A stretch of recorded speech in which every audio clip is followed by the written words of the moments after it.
은혜로우시죠? 하나님의 그 놀라우신 그 영광이 정말로 이곳에 더욱더 강하게 비춰주시는 줄 믿습니다.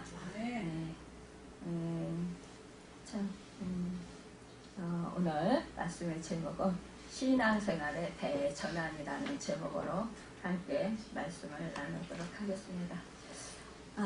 예수님의 제자들은 예수님이 부활하셨다는 것을 직접 듣기도 하고 또 직접 보기도 하고 또 그 주님을 체험하고 만져보기도 했습니다.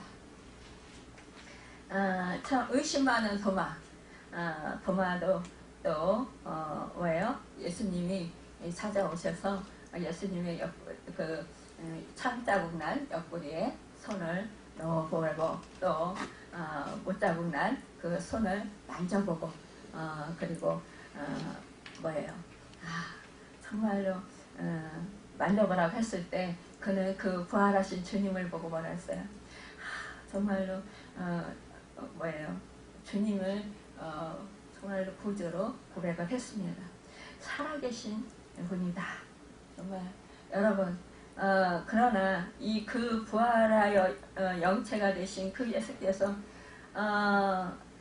이렇게 예수님의 제자들에게 계속적으로 함께 하신다는 그 사실을 그들이 느끼고 체험하지를 못했던 것을 볼 수 있습니다. 우리가 이 지금 사순절을 보내고 있고 또 고난절을 고난 주일을 또 맞이해서 또 고난 주간을 또 보냅니다. 그러면서 또 부활절이 되면 우리가 예수님의 십자가에 달리셨다가 부활하셨다. 예수님의 부활은 역사적인 사건이라고 이렇게 말합니다. 또 그렇게 믿습니다. 그러나 부활하여 영의 몸이 되신 그 그리스도께서 우리의 삶의 현실에 지금 이 순간도 함께 나와 함께 현존하고 계신다라는 것을 날마다 순간마다 느끼고 사는 분들이 정말로 이 교회 안에 몇 명이나 계실까요? 오늘 말씀은 예수님이 부활하셨다는 사실은 인정은 하지만 그러나 부활하신 그 주님이 우리의 삶의 현실에 현장에 항상 나와 함께 계시는 것을 믿지 못하고 느끼고 살지 못하는 그런 사람들에게 주시는 하나님의 말씀인 것을 볼 수 있습니다. 그래서 오늘 요한복음 21장 1절 말씀에 그 후에 라는 단어가 나옵니다. 여러분 그 후에 언제 예수님이 부활하셨다는 사실을 제자들이 보고 체험하고 그렇게 된 후에 그러나 그 주님이 저들과 함께 계신다라는 사실을 알지 못하고 체험하지 못한 제자들 그 후에 예수님을 부인했던 베드로 예수님의 부활을 의심했던 도마 그리고 다른 5 제자들 정말로 예수님이 그 신문 당하시고 또 그 욕받으시면서 십자가에 못 박혀 죽으실 때 도망했던 그 제자들 그 5 또한 제자들이 함께 모여서 7명이 함께 모였습니다. 이들은 예수님과 처음부터 함께 있었던 사람들로서 예수님께서 그들과 함께 다니지 않아도 그들은 함께 늘 모여 있었습니다. 여러분 우리는 여기서 참 우리가 정말 이 제자들이 함께 모여서 함께 그 일상생활을 했던 이 모습을 보면서 정말로 이 일상생활에서도 이 성도가 서로 교제하는 것이 얼마나 중요한 것을 알 수 있다는 것입니다. 서로 뿔뿔이 흩어져 있는 것보다 함께 있을 때 서로 의지가 될 뿐만 아니라 그런 모임에 예수님께서 함께 하신다는 사실입니다. 여러분 이 제자들은 정말로 많은 그런 핍박 속에서 지금 생명의 위협을 받고 있습니다. 그런 상황 속에서 이들이 예수님을 잃었고 또한 부활하신 그런 예수님을 목격했지만 그러나 아직도 이들은 두려움에 빠져 있습니다. 이런 상황 속에서 예수님의 제자들이 서로 한 장소에 모여서 함께 하는 것, 이것이 정말로 이들에게는 많은 위로가 되었을 것이며 또 격려가 되고 힘이 되었을 것입니다. 우리도 이 세상을 살아가면서 참 원치 않게도 많은 어려움을 당할 때가 많이 있습니다. 그런 상황 속에서 우리가 믿음의 사람들이 함께 모여서 한 장소에서 함께 한다라는 것, 정말로 함께 모여서 함께 연합해서 마음을 모으고 또 서로 힘든 부분 그 마음을 서로 나누고 그러면서 서로 격려하고 위로하고 또 용기를 붙돋아주고 또 힘을 주는 것, 이것은 참으로 서로 복된 것입니다. 제자들은 부활을 목격했지만 이렇게 또한 자신들이 무엇을 어떻게 해야 할지 모르는 상황 가운데 당황하고 있었습니다. 그들에게는 이제 예수님을 잃은 그들이 이제는 생계 문제가 압박해 왔을 것입니다. 이제는 어떻게 살아야 될까? 그들은 앞날이 어찌하면 막막했을지도 모르겠습니다. 그들은 주님과 함께하면서 주님을 믿었고 주님이 그들과 함께 하시면서 영원히 그들의 모든 것을 책임져 줄 줄 알았습니다.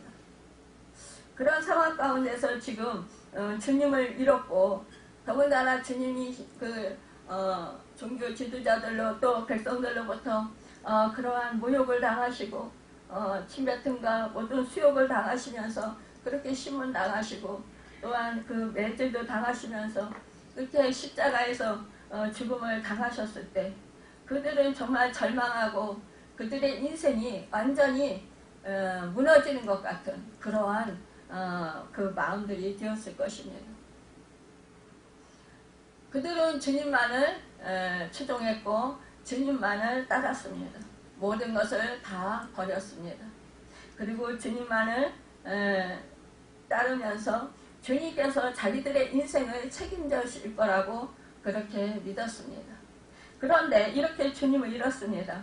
이들이 부활하신 죽었다가 3일 만에 다시 살아나신 그 주님을 만났지만 그러나 이들은 이 주님이 이제 함께 계속해서 함께 있지 아니하고 이 지금도 이제 두 번째는 8일 만에 부활하신지 또 다시 만나고 이 세 번째는 그 이후에 또 만나셨습니다. 그러니까 함께 있지 않으시는 이 주님으로 인하여서 이들은 목표를 잃은 것입니다. 이제는 정말 중심을 잃어버린 것입니다. 그럴 때 이들은 이제 자기 인생들을 생각해 볼 때 이제 이렇게 살다가는 큰일 나겠다라는 생각을 했을 것입니다. 그러니까 어떻게 해요? 이제 무엇인가 하면서 인생을 살아야 되는데 어떻게 할 것인가 했을 때 대부분의 많은 사람들이 이런 경우 다시 이전 직업으로 돌아간다는 거예요.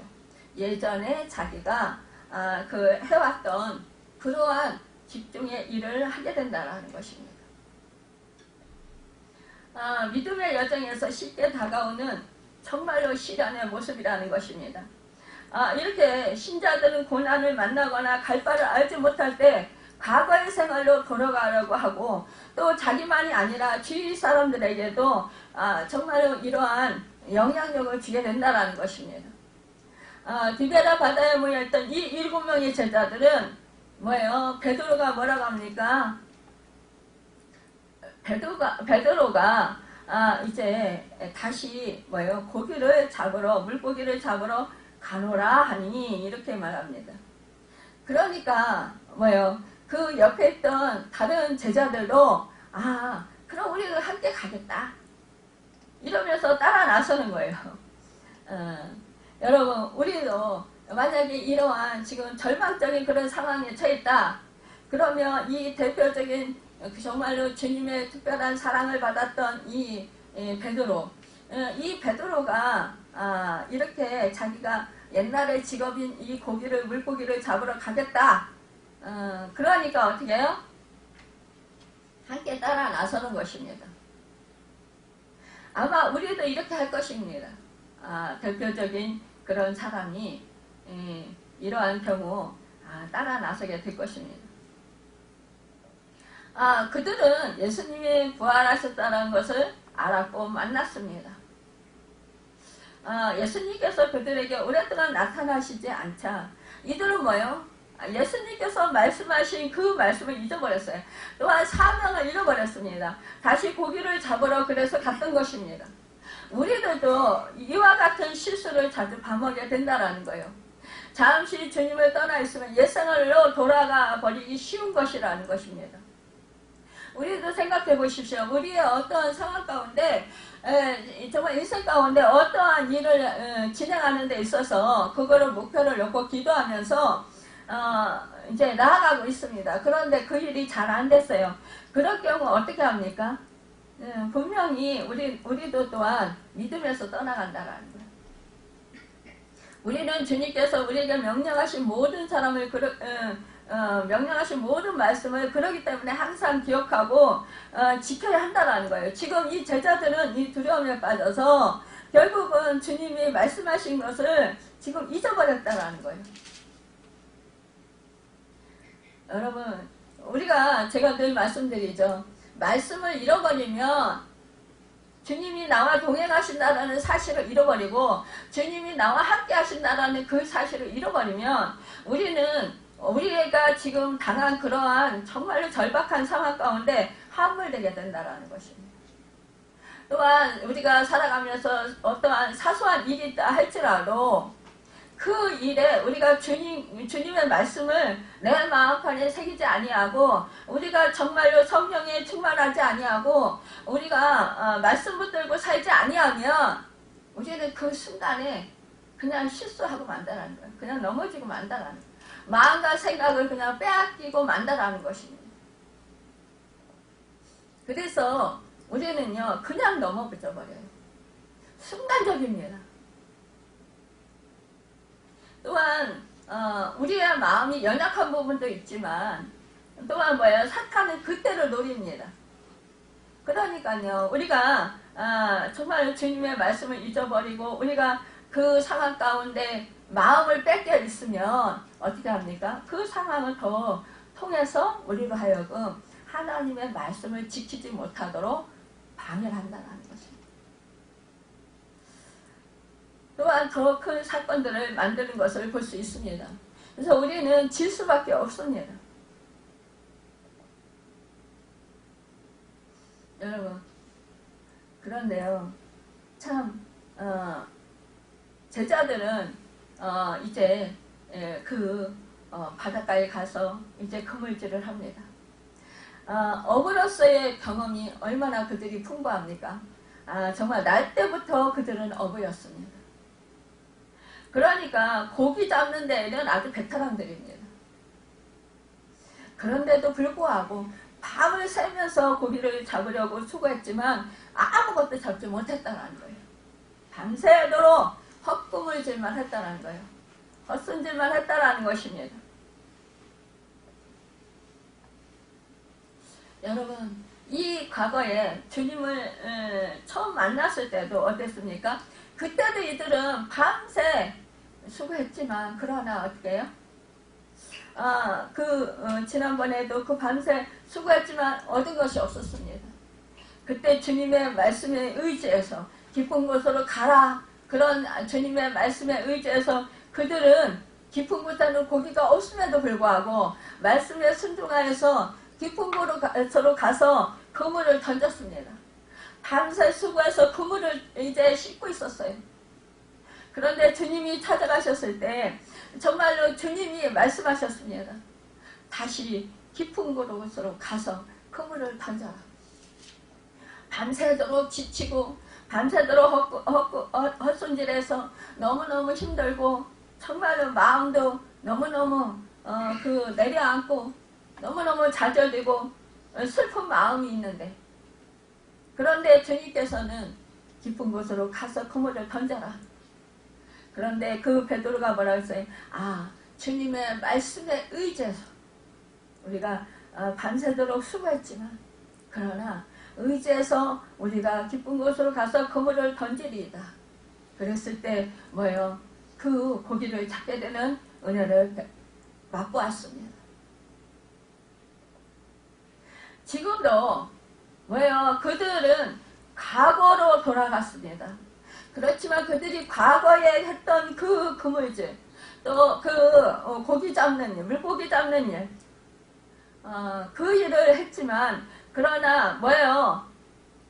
우리 주님은 그들이 정말로 과거로 돌아가서 그 그물질을 하고 고기를 잡는 그 일을 하게 했지만 그러나 여러분 뭐예요? 그들이 과거에도 그랬고 지금도 그렇고 예수님이 살았을 때 경험했던 실패도 허락하셨다는 것입니다.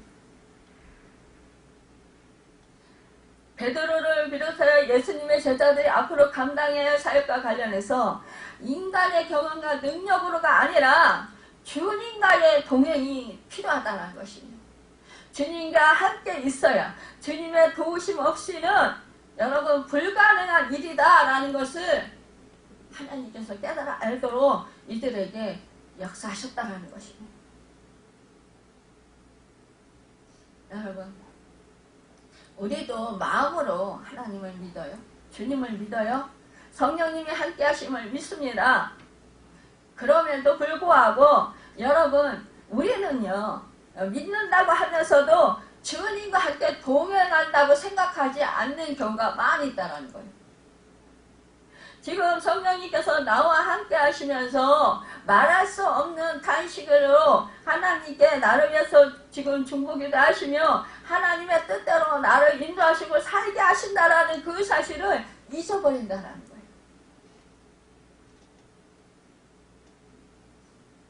여러분 그럴 때 우리는요 실패할 수밖에 없다는 것이에요. 그래서 뭐요? 그럴 때는요 내 상황이 지금 크게 보이고 내가 지금 당면한 일이 내가 감당할 수 없는 그런 일들이 된다는 거예요. 내가 밤새도록 수고하고 애쓰고 힘쓰고 그러지만 결국은 실패하고 만다라는 것입니다.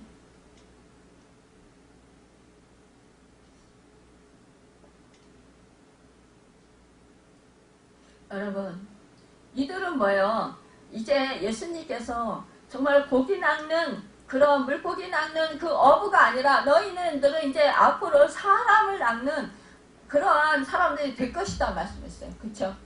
아, 예수 그리스도의 그런 생명을 나눠주는 그 복음을 전하는 빚진 사자들이 될 것이다 라는 거예요. 그럼에도 불구하고 지금 주님과 함께하지 않을 때 자신들의 사명을 잊어버렸다는 거예요. 그리고 고기 잡고 있다라는 것입니다. 여러분과 저도 우리 자신아 각자에게 주신 사명이 있어요. 그렇죠? 그런데 그것을 잊어버릴 때가 있다는 거예요. 그것을 까마득하게 잃어버리고 우리는 지금 나에게 당면한 그 문제를 내가 해결해 보려고 애쓰고 힘쓰고 정말로 그렇게 막 그냥 열심을 낸다는 것입니다. 밤잠 안 자고 수고한다는 거예요. 시간을 아끼면서 그러면서 살아간다는 거예요. 지금 코로나로 인해서 저는 3년 정도 지금 이제 교회에 나와서 예배드리지 못하는 분들이 있어요. 가정에서 예배드리는 분들이 많이 있습니다. 뭐 유튜브로 영상으로 또 정말 이렇게 그 TV 그 기독교 TV를 통해서 또 기독교 라디오를 통해서 복음 방송을 통해서 이렇게 예배를 드립니다. 여러분 근데 그 예배가 하나님이 받으시긴 하겠죠. 그렇지만 정말로 이 교회에 나와서 예배당에 나와서 정말 그 나오기 전도 준비하잖아요. 준비하는 과정. 또 사모하는 마음, 또 하나님께 더 마음을 쏟는 것, 마음을 드리는 것, 이런 것들이 제대로 준비가 되느냐는 것입니다. 와서 기도로 준비하고 또 예배 드리면서 또 교회 와서 또 봉사도 하고 각자 맡은 직분에 따라 또 달란트를 받은 대로 또 교회를 섬기면서 정말로 그러면서 봉사하잖아요. 그러면 내 시간을 내고 내가 몸을 헌신하고 희생하고, 여러분 이렇게 하면서 정말 우리가 하나님께 예배를 드리는 것과 집에서 그냥 대충 그냥 앉아서 아니면 어떤 분들은 누워서 또 왔다 갔다 하면서 그렇게 예배 드리는 것과 옷도 집에서 입은 채로 이렇게 예배 드리는 것과 어떤 것이 더 정성이 들어가고 어떤 것이 그 사람들의 마음이 더 들어가게 될까요? 목숨을 다하고 몸을 다하고 뜻을 다하고 힘을 다하여 주 여호와 하나님을 섬기라 했는데, 그런데 그것이 얼마나 그곳에 함께 할까요? 예전에 저도 아파서 집에서 이제 장로님하고 딸은 교회 나가서 예배드리고 저는 혼자 남아서 극동방송을 틀어놓고 11시 예배를 드렸습니다. 벌써 그게 30년 전입니다. 30년 전에 그때 그런 예배를 드렸어요. 근데 그때 저는 너무 많이 아파서 계단도 올라다닐 수 없었고 걷기도 힘든 상황이었기 때문에 어쩔 수 없이 교회를 가고 싶었지만 못 갔어요. 그럴 때 이 장로님과 아이를 교회로 보내고 나서 저 혼자 예배 드리려면 너무너무 슬픈 거예요. 외로운 거예요. 저도 함께 남편과 아이와 함께 교회 가서 예배당에 나가서 정말 마음껏 함께 다른 성도들과 함께 정말 찬양하고 예배드리면서 그렇게 하나님께 예배드리고 싶은 거예요. 성도들과 교제하고 밝은 얼굴들을 만나서 인사하고 안부를 묻고 그러고 싶은데 그럴 수가 없는 거예요. 그럴 때 너무너무 마음이 슬퍼요. 야, 하나님, 저도 정말 몸이 치유해 주셔서 나가서 예배당에 가서 저도 함께 예배 드릴 수 있도록 도와주세요. 저는 절실한 마음이었어요. 그러니까 저는 그때 극동방송을 들으면서 예배를 들으면서 그 순서에 따라서 예배를 들으면서 울 수밖에 없은 거예요. 눈물이 나요. 제가 집에서 혼자 이렇게 외롭게 하나님을 향해서 예배드릴 수 있게 해주신 것은 감사하지만, 그러나 그 상황 가운데서 저 혼자 외로이 하나님께 이 방에서 예배를 드린다는 것이, 라디오를 통해서 예배를 드린다는 것이 너무너무 가슴 아팠어요. 그래서 예배당에 나가서 예배 드리는 것 얼마나 사모되는지. 그러니까 그때 저는 정말 마음을 다해서 그 장소에서 집에서 비록 예배 드리지만 예배 드릴 수가 있었어요. 그러나 그렇지 않은 상황이라면 그냥 예배 드리는 것으로 때우는 식으로 그렇게 예배 드리는 분들이 많을 거란 말입니다. 건성으로 그냥 예배를 안 드리면 안 되니까, 마음이 불편하니까, 어떠한 큰 일을, 안 좋은 일을 당할까봐 두려워서. 여러분, 많은 사람들이 내가 시간이 되면 예배를 드리고 안 되면 그냥 집에서 영상으로 드리고, 지금 너무너무 편의주의로 빠져있다라는 거예요. 자기중심적으로 빠져있다라는 것입니다. 사람들이.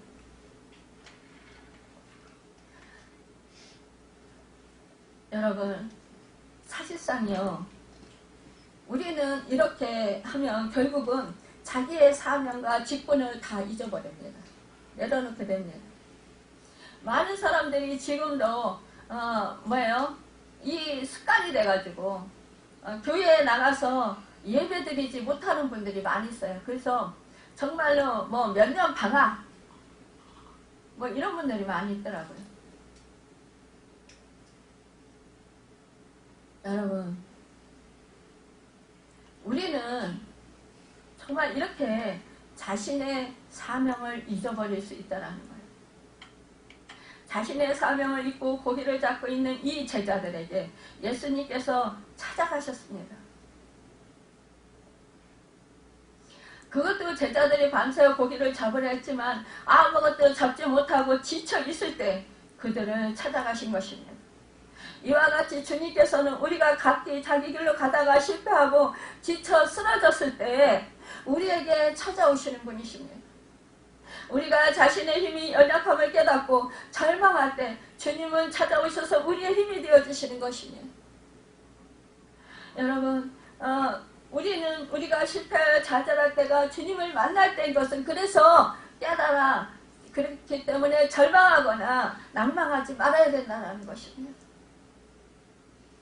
그때 제가 눈물로 하나님께 기도했을 때 하나님은 저를 그때 만나주셨어요. 하나님, 저도 치료해 주셔서 정말로 건강한 몸으로 교회 예배당에 나가서 함께 예배드리게 해주세요.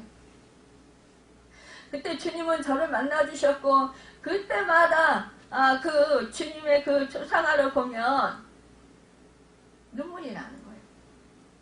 마음이 뜨거워지는 거예요. 갈급함이 막 솟아나는 거예요. 주님을 더 깊이 만나고 싶은 그런 마음이 아주 풀리듯이 일어나는 거예요. 이것이 저의 마음인 것 같지만 그러나 그때 성령님께서 찾아오셔서 주님이 저를 찾아오셔서 그러한 저를 완전히 실패해서 정말로 이제 저 혼자서 잘 걷지도 못하는 그런 저에게 찾아오셨다는 것입니다. 그리고 다시 주님께서 저를 붙들어 이렇게 세워주셨다는 거예요. 여러분, 우리가 이것은 겸손하게 자신의 무능함을 인정하고 주님께 모든 것을 의지하고 맡기는 그러한 마음 상태, 그 마음 상태가 되어질 때 주님을 만나기 위한 그러한 최선의 길이 된 것을 우리가 생각해 볼 수 있습니다. 예수님께서 우리가 예배를 드리거나 기도할 때, 그래서 말씀을 읽을 때 우리 마음속에 찾아오실 뿐 아니라 우리들이 급히 일상적인 생활 속에서 열심히 일할 때 이렇게 찾아오십니다. 그러므로 우리들은 일상적인 생활 속에서 하나님의 뜻을 발견하도록 노력해야 된다는 것입니다. 또한 일상 속에서 주님을 만나고 그분의 뜻대로 살아가는 것이 신앙의 올바른 자세인 것입니다. 우리가 살아가면서요, 일상 속에서 늘 하나님께서요, 모든 것이 하나님의 허락하셔야 된다는 거예요. 하나님의 허락 없이는 안 된다는 거예요. 여러분, 4절 말씀에 보면 날이 새어갈 때 예수께서 바닷가에 서셨으나 제자들이 예수이신 줄 알지 못하는지라 이렇게 말씀하고 있습니다. 여러분, 예수님께서 우리 삶의 현장에 늘 함께 와 계신다라는 거예요. 우리가 부활하신 예수 그리스도에게 여러분, 그래서 내 마음을 열고 내 마음의 문을 열고 가까이 다가가는 순간 여러분과 저에게 인생의 새벽이 찾아오게 된다는 거예요. 왜? 주님이 찾아오셔서 우리를 만나 주신다는 것입니다. 여러분, 밤새도록 수고했다. 그거는 밤이에요. 밤은 주님이 없는 밤입니다. 여러분, 밤은 뭐예요? 사탄이 역사하는 밤입니다. 대부분요, 사역을 하다 보면은요, 보통 10시서부터 한 2시 그 시간까지가 제일 그 사탄의 역사가 심할 때입니다. 그때 정말 이제 위독해서 생명이 위독해서 그래서 이제 오늘날 하시는 분들 있어요. 천국 가기 오늘날 하시는 그런 분들이 있는데, 그런데 그런 분들에게 사탄의 역사가 엄청 심합니다. 그런데 보면 보통 밤 10시부터 보통 11시, 12시 정도, 11시 좀 넘어서 12시 정도. 그때가 가장 사탄의 역사가 심해. 극심해. 그래서 이 아픈 분들을 괴롭힙니다. 그때 이제 저를 불러댈 때가 많이 있습니다. 그때 가서 예수 이름으로 물리치고 기도하면요, 그 악한 영은 금방 떠나가고 자유케 되고 평안케 됩니다. 여러분, 그래서 예전에 옛날에 저희도 예수를 믿지 않을 때요, 시골에서 12시에 제사를 드렸어요. 제사를 지냈어요. 조상이 분들이 오셔서 그 음식을 드신다 그러잖아요. 근데 이제 지금은 이제 저기 사람들이 일찍들 이렇게 제사를 지내더라고요. 여러분, 그러니까 이 사단의 역사는 밤에 심해요. 그러니까 뭐예요? 우리가 주님과 멀어지면 우리의 인생이 밤이라는 거예요. 그러니까 주님과 멀어졌을 때, 그때 밤새도록 우리가 정말 그 어떠한 일을 한다 할지라도 결국은 주님이 도와주시지 아니하시면 여러분, 우리가 한 모든 일들이 헛수고가 된다는 거예요. 그런데 주님께서 함께 하시면 새벽이 옵니다. 새벽이 오면 어떻게 해요? 사단은 떠나갑니다. 사단의 역사는 사라집니다. 주님이 새벽에 그 제자들에게 찾아오신 것입니다. 여러분,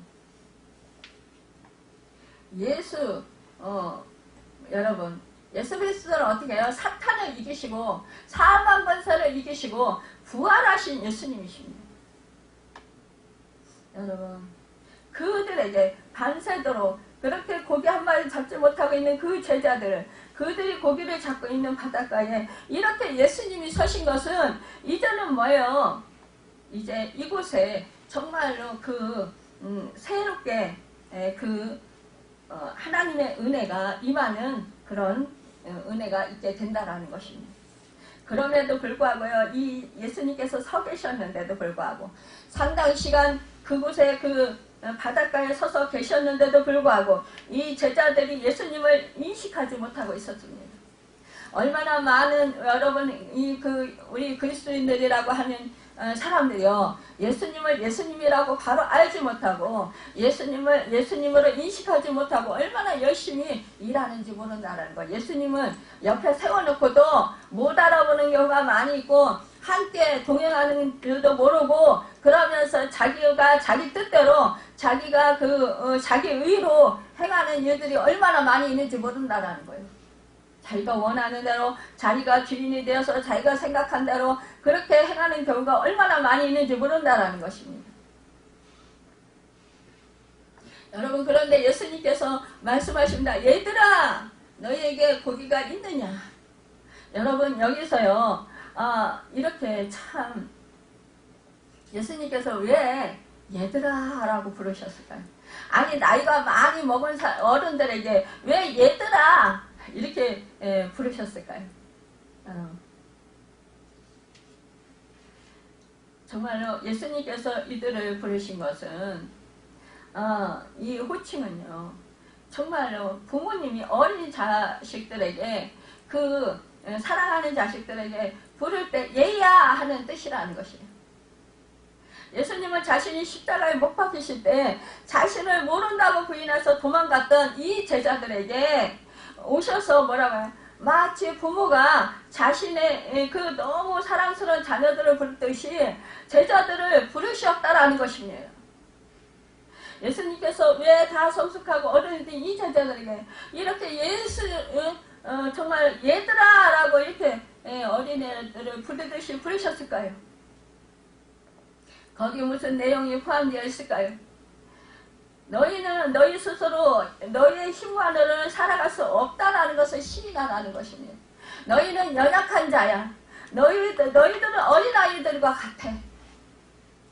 그래서 내가 함께하지 아니하면 너희들은 넘어질 수밖에 없고 너희들은 너희 힘만으로는 살 수 없고 너희는 성숙될 수가 없어.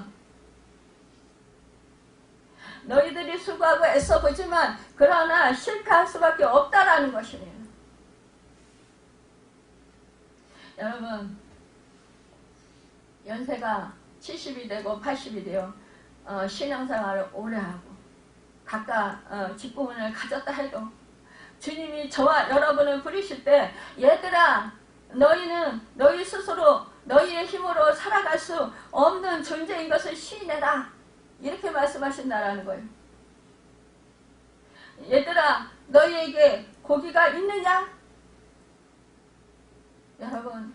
여러분과 저에게 고기가 있습니까? 물고기가 있습니까?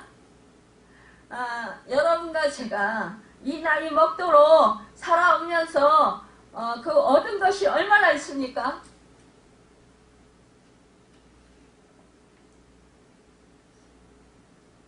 예수님께서 제자들에게 고기가 있느냐고 물으신 것은 제자들이 스스로 자신들의 노력에 헛됨을 시인하게 만드시기 위해서였다라는 거예요. 제자들이 고기가 없다고 대답하자 주님께서는 그들에게 말씀하십니다. 그물을 오른편에 내리라고 이렇게 명령하셔요. 여러분 밤이 맞도록 수고했습니다. 그런데 주님께서 배 오른편에 그물을 내려라. 오른편은 권능을 뜻하기도 하고 오른편은 뭐예요? 정말로 옳게 여기는 그러한 능력일 수도 있습니다. 표현할 수도 있어요. 그러나 여러분 무엇보다도 자신들의 노력으로는 할 수 없지만 주님의 말씀을 의지하며 할 수 있다는 것을 보여주기 위한 것이었다라는 거예요. 이것은 여러분 자기들의 방법이 아닌 예수님께서 말씀하시는 것에 순종하는 것이 중요하다는 것을 가르쳐주는 거예요. 여러분과 저도 여러분 이 베드로와 제자들처럼 여러분 많은 그런 오른쪽으로도 던져보고 그물도 앞으로도 던져보고 옆으로도 던져보고 이쪽으로 던져보고 했지 않겠어요? 그러나 밤이 맞도록 밤새도록 수고했으나 얻은 것이 없었다라는 거예요. 여러분 그러나 주님이 오른편으로 그물을 내려라 말씀하셨어요. 그때 그들이 말씀에 의지해서 순종했다라는 거예요. 여러분 예수님께서 처음에 제자들을 부르실 때 상황과 지금 똑같은 상황이에요. 예수님께서 제자들의 똑같은 상황을 당하게 하심으로 예수님께서 자신들을 부르셨던 그 사명을 다시 기억하게 하시기 위한 것이라는 거예요. 제자들이 정말로 이제 그 말씀에 의지해서 여러분 이제는 인간의 노력으로가 아니라 이제는 인간의 노력으로 불가능했던 것을 이제는 순종함으로 하나님의 예수님의 말씀에 순종함으로 그러나 여러분 그들이 그물을 던졌다라는 거예요. 여러분 결국은요 어떻게 됐어요? 정말로 두 배가 가득 차도록 153마리 그 물고기를 찾게 되었다라는 것입니다. 여러분 이렇게 정말로 주님이 계신 곳은 이 풍어를 낚는 그런 축복의 은혜가 있습니다. 주님이 명령하실 때 그 말씀에 순종하는 자에게 이러한 놀라운 풍어를 낚게 하는 그 축복을 얻게 됐다는 것입니다.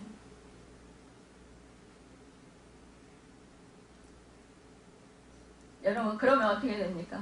우리의 삶이 풍성해지는 것입니다.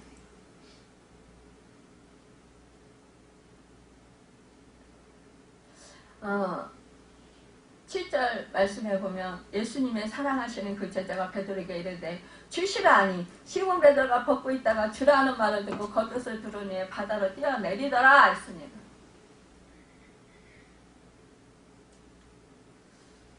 베드로가 정말 물고기를 잡으면서 그 겉옷을 벗어 던졌습니다.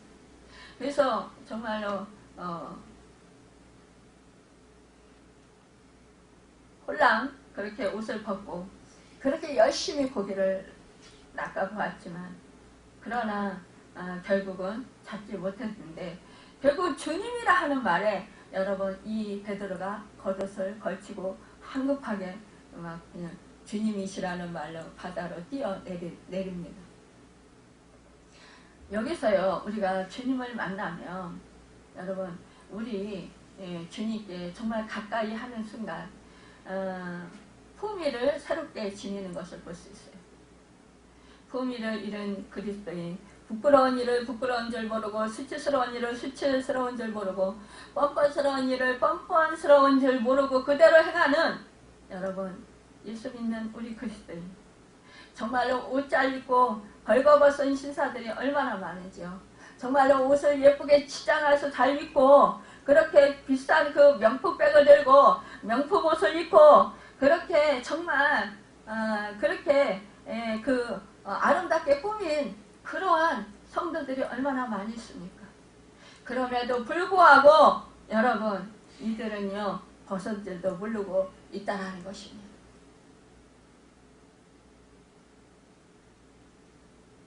여러분 내가 믿음 생활 잘한다라고 생각을 하는 거예요. 그러나 주님이 보시기에는 정말로 품위를 잃은 그러한 주님께서 안타까워하는 사람들이 될 수 있다는 것입니다. 베드로는 주님 없이 벌거벗고 있다가 주님을 만나는 순간 주님을 대하는 순간 정말로 주님이라는 소리를 듣는 순간 옷을 다시 걸쳐 입고 그러니까요 뭐요 믿음의 옷 여러분 정말로 그 주님을 사랑하는 그 옷을 다시 입었다는 거예요. 주님 앞에 품위와 인격을 다시 소유하게 됐다는 것입니다. 주님의 사모하는 마음 주님을 사랑하는 그 열정이 다시 살아났다는 것입니다. 여러분과 저도 주님을 만나고 주님을 가까이 하고 여러분 그러면서 뭐예요? 나의 마음을 드리고 나의 생각을 드리고 정말로 사모하는 열정 사랑한 주님을 사랑하는 열정이 다시 솟구쳐야 된다는 것입니다.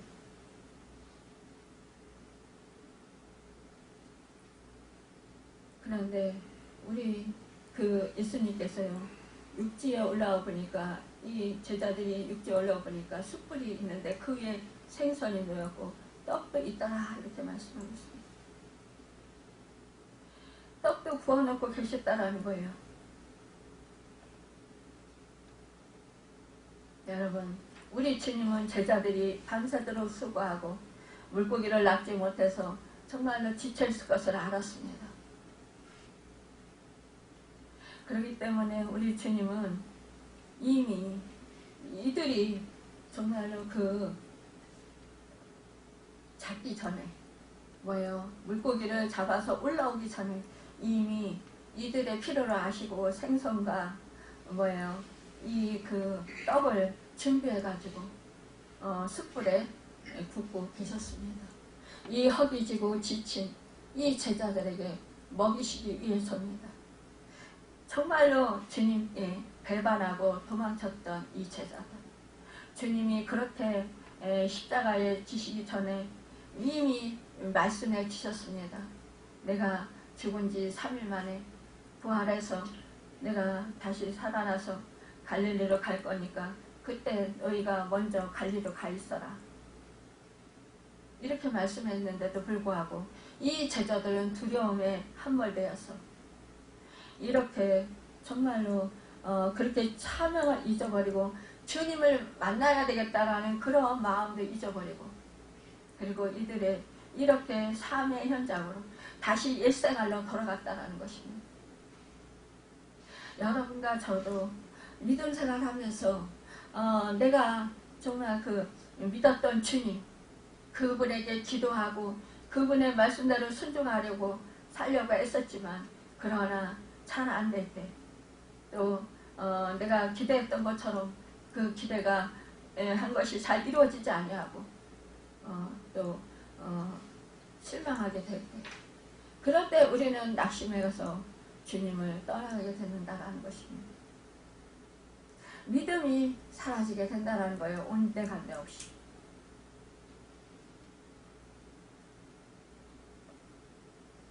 여러분, 그런데 정말로 내가 힘써서 내 인생을 살아보려고 내가 계획하고 내 지혜로 내가 또한 내 의로 내 힘으로 내 능력으로 그렇게 살아보려고 애썼지만 그러나 헛수고였다라는 거예요. 그럴 때 지치고 상하고 찢기고 정말로 무너진 그 마음 어찌할 바를 모를 때 그때 우리 주님이 찾아오셔서 이렇게 우리에게 양식을 먹여주시는 것입니다. 새 힘을 주시고 용기를 북돋아 주신다라는 것입니다. 우리가 오병이의 사건을 보면 알 수 있습니다. 우리 주님이 그 기진에서 정말로 지쳐서 쓰러질 것 같은 그 백성들에게 그 어린 아이가 드린 그 물고기 2마리와 보리떡 5덩이를 통해서 주님께서 하나님께 축사하시고 그들에게 떼어줄 때 그 장정만 5,000명이 되는 그 사람들을 먹이고도 12바구니나 남기셨던 것을 볼 수 있습니다. 여러분, 우리 주님은요, 우리가 기진에 있을 때 우리의 삶 속에서 우리가 인생을 살아가면서 우리가 주님을 놓치고 말씀을 놓치고 우리가 정말로 힘들게 좌절해서 정말로 어찌할 바를 모를 때 우리 주님은 이렇게 찾아오셔서 우리에게 영의 양식을 먹여주시고 우리를 사람들로 하여금 말씀을 전해 듣도록 인도하신다는 것입니다. 우리로 하여금 다시 새 힘을 얻고 새 능력을 가질 수 있도록 우리 주님께서 우리를 붙들어 주신다는 거예요. 우리에게 음성을 들려주신다는 것입니다. 우리의 필요가 무엇인지 아시고 우리의 모든 필요를 채워주시고 공급해 주시는 분이시라는 것입니다. 여러분, 우리 주님이 나의 필요를 채워주시지 않는다고 불평하고 원망하십니까? 그렇지 아니하신다는 거예요. 우리의 필요를 너무나도 잘 하신다는 것입니다. 나보다도 나 자신을 더 잘하시고 내 형편을 더 잘하시고 나의 마음과 나의 생각을 더 잘하시는 분이시라는 것입니다. 그분이 우리의 필요를 아시고 그 필요를 공급해 주시기 위해서 여러분 우리를 찾아오신다는 것입니다. 그러니까 우리는 의심하면 안 된다는 것입니다. 어떠한 상황에서도 내가 지치고 힘들고 내가 낭만하고 절망하고 여러분 그래서 정말로 내 인생을 포기하고 싶을 때일때라도 주여 그때에 주님을 만나 절호의 기회임을 깨닫고 우리는 주님을 더욱더 부르고 주님을 앙망하고 주님을 갈망해야 되는 것입니다. 주님께로 더욱더 내 마음을 쏟고 내가 나아갈 수 있어야 된다는 것입니다. 주님은 절대로 실망시키지 아니하십니다.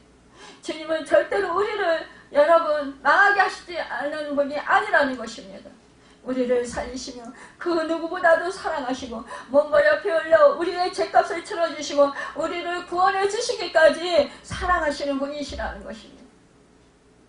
그분은 여러분 의심하지 마시길 바랍니다. 그분은 여러분 내 인생 속에서 밀어내는 어리석은 일을 하지 않기를 바랍니다.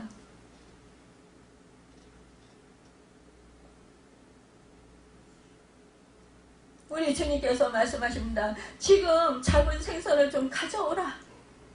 여러분 우리 전능하신 하나님, 모든 만물을 창조하신 하나님, 모든 만물의 주권자 되신 하나님, 이분이 예수 그리스도십니다. 이분이 무엇가 필요해서 여러분 이미 생선과 떡을 이미 굽고 계셨습니다. 그럼에도 불구하고 이 제자들이 잡은 이 물고기를 가져오라 이렇게 말씀하시는 것은 무슨 뜻일까요?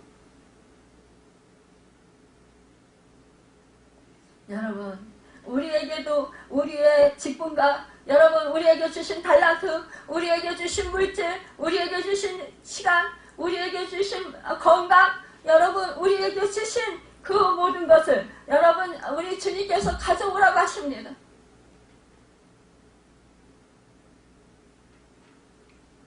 그것을 주님이 가지고 여러분 무엇을 하려고 그러실까요? 우리 주님은 그것이 필요가 하지가 않습니다. 우리에게 필요한 것입니다.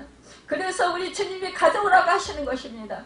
지금 내가 가진 것을 빼앗기는 것 같고, 내가 가진 것을 잃어버리는 것 같고, 내가 가진 것을 지금 손해보는 것 같지만, 그러나 여러분 그것을 통해서 우리 주님은 우리에게 더 좋은 것으로, 더 유익한 것으로 여러분 하늘의 상급을 쌓아주시고 하늘의 별과 같이 빛나며 영원한 여러분 영의 집을 더욱더 아름답게 짓게 하시고 우리에게 더욱더 큰 사명을 주시고자 하시는 그 하나님의 그 놀라우신 그 깊으신 그 하나님의 마음이라는 것입니다.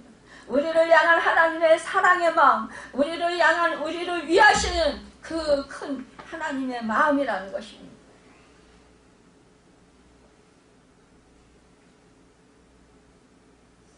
여러분, 이 물고기를 잡던 이 예수님의 제자들, 이들에게 뭐라 이제는 사람 낚는 그런 사람들이 되라 이렇게 말씀하셨어요. 우리에게도 마찬가지입니다. 여러분, 다시 우리에게 사명을 일깨워 주시는 것입니다. 그런데요, 여러분 우리가 정말로 우리에게 주신 그것들을 주님께 드릴 때에 우리의 마음이 또한 정말로 힘들 때도 있습니다. 그럼에도 불구하고 억지로라도 주님이 달라고 하실 때 갖다 드리면 그것을 통해서 하나님께서는 놀라우신 정말로 축복의 역사를 이루어 주시는 것입니다.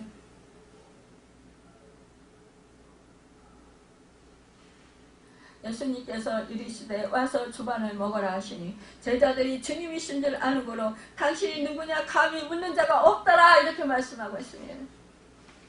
여러분 우리가 정말로 주님을 만나면 여러분 이렇게 정말로 주님을 인격적으로 만나면 주님이 누구냐고 묻지 않습니다.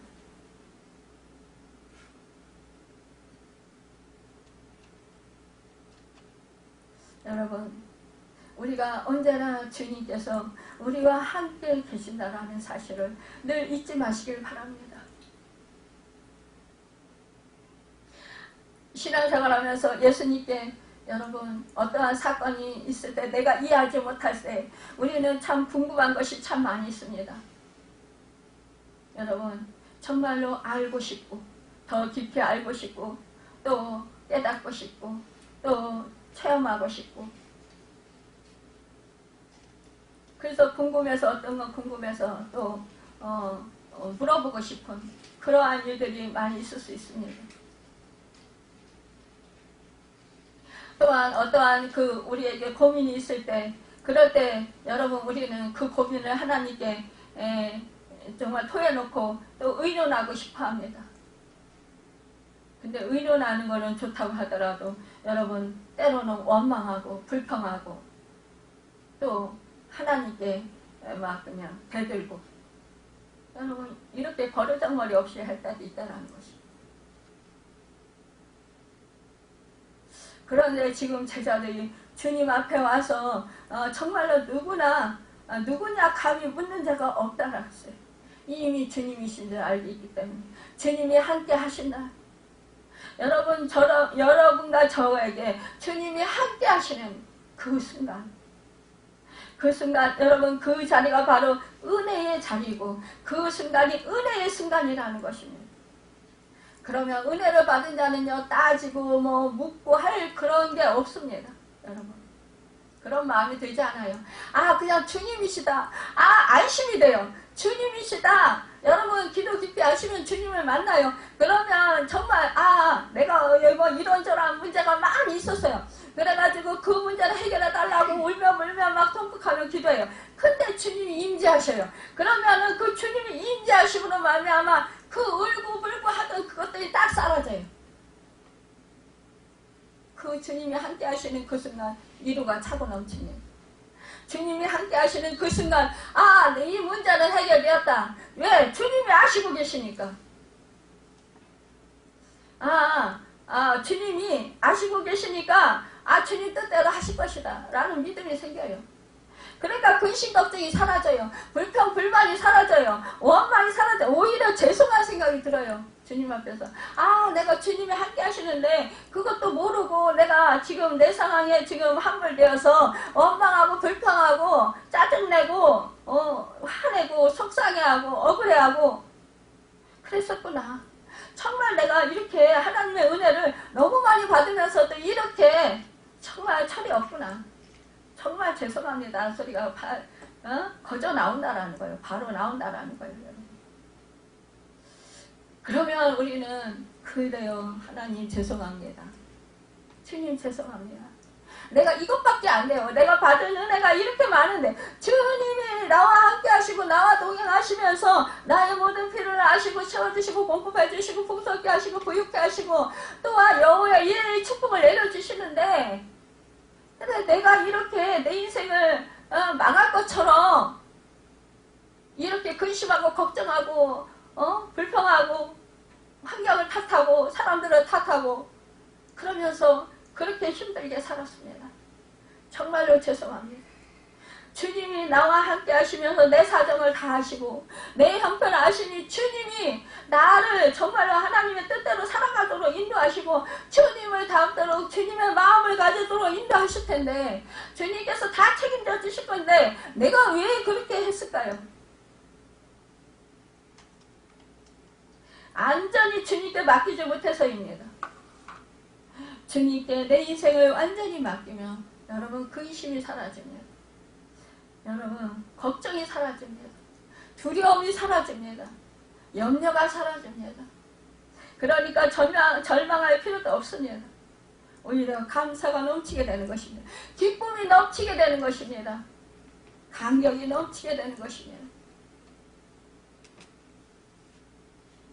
그러니까 누구냐 감히 묻는 자가 없는 거예요. 예수님께서 가셔서 떡을 가져다가 그들에게 주시고 생선도 그와 같이 하십니다. 여러분 이렇게 우리에게 정말로 좋은 것으로 주시는 분이십니다. 여러분 만족감을 주시는 분이십니다. 여러분 우리에게 풍족히 먹여주시는 분이시라는 것입니다. 우리를 사랑하셔서 우리를 살려주신 분, 우리를 영원한 생명을 주신 분, 그분이 여러분과 저에게 무엇을 아끼시겠습니까? 그분이 주시는 것은 다음이 없습니다.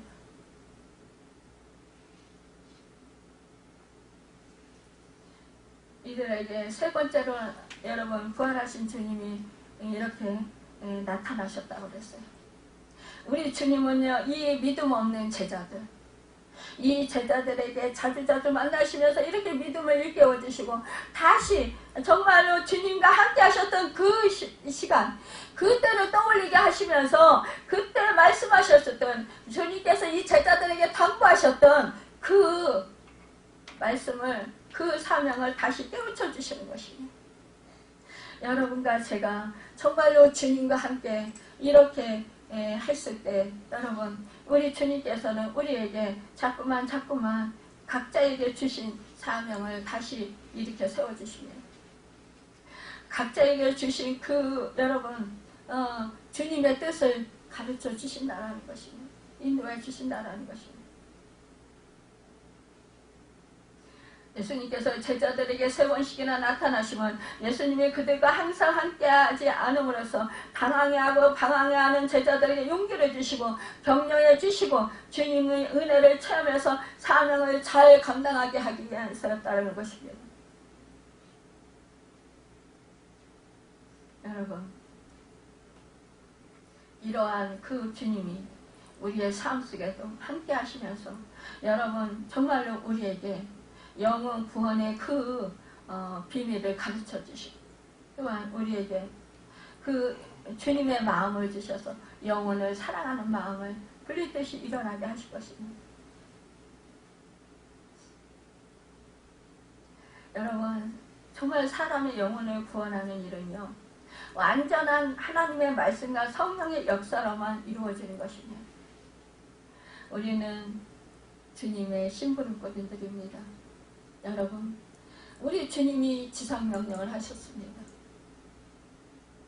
너희는 가서 모든 족속으로 제자를 삼아 아버지와 아들과 성령의 이름으로 세례주고 내가 너희에게 분부한 모든 것을 가르쳐 지키게 하라.